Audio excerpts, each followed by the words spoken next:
000 agents dans Paris, quasiment jamais vu pour une contestation sociale. Ils ont été constamment pris à partie par les casseurs. Regardez ici, dans le 16e arrondissement, près du Trocadéro, les forces de l'ordre ont dû reculer face à l'agressivité des éléments radicaux. Et après le passage des casseurs,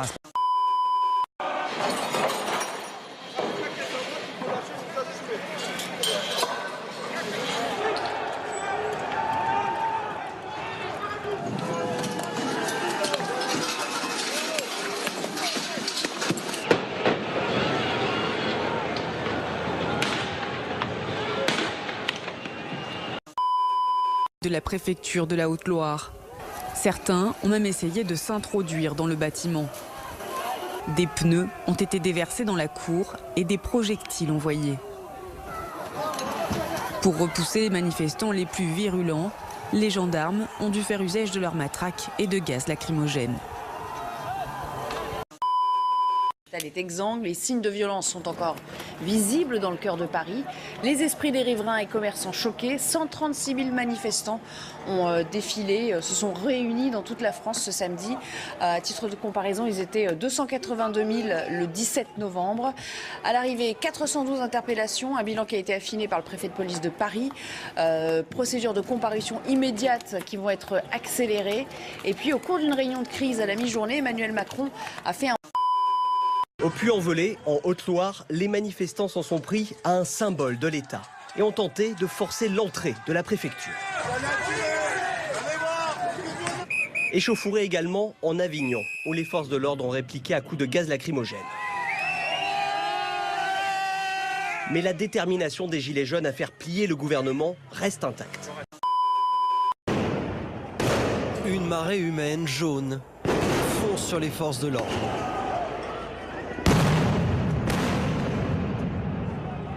Au pied de l'Arc de Triomphe, les affrontements sont violents. Des gilets jaunes se sont postés autour de la tombe du soldat inconnu, comme pour la protéger.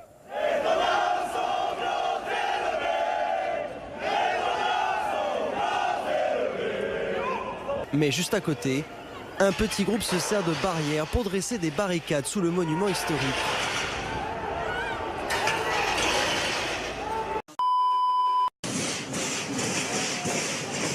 Des casseurs réussissent à pénétrer dans un hôtel particulier.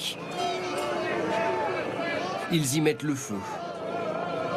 Au fil des heures, les scènes de guérillas urbaines se multiplient et surtout se propagent à d'autres quartiers de la capitale.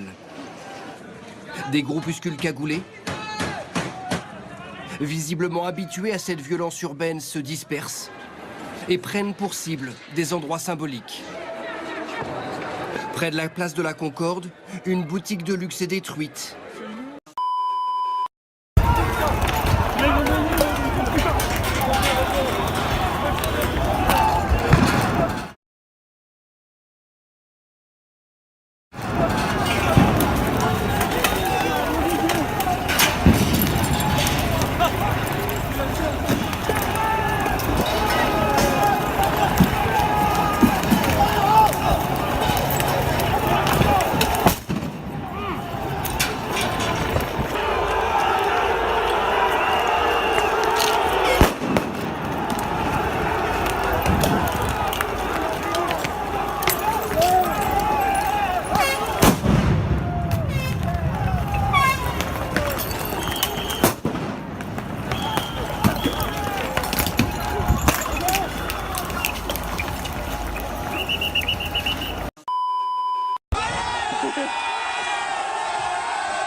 colère, on est passé à la rage.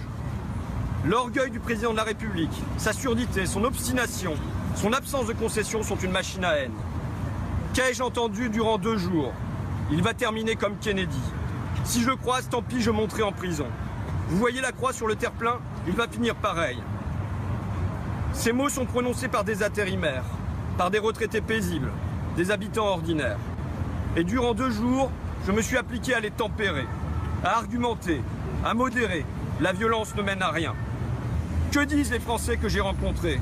Que M. Emmanuel Macron doit maintenant partir. Qu'il doit partir en auto, en moto, à cheval, en trottinette, en hélicoptère, mais qu'il doit partir. Qu'il doit partir avant de rendre notre pays fou. Fou de rage, complètement fou. Qu'il doit partir pour ramener la paix sociale, la concorde nationale.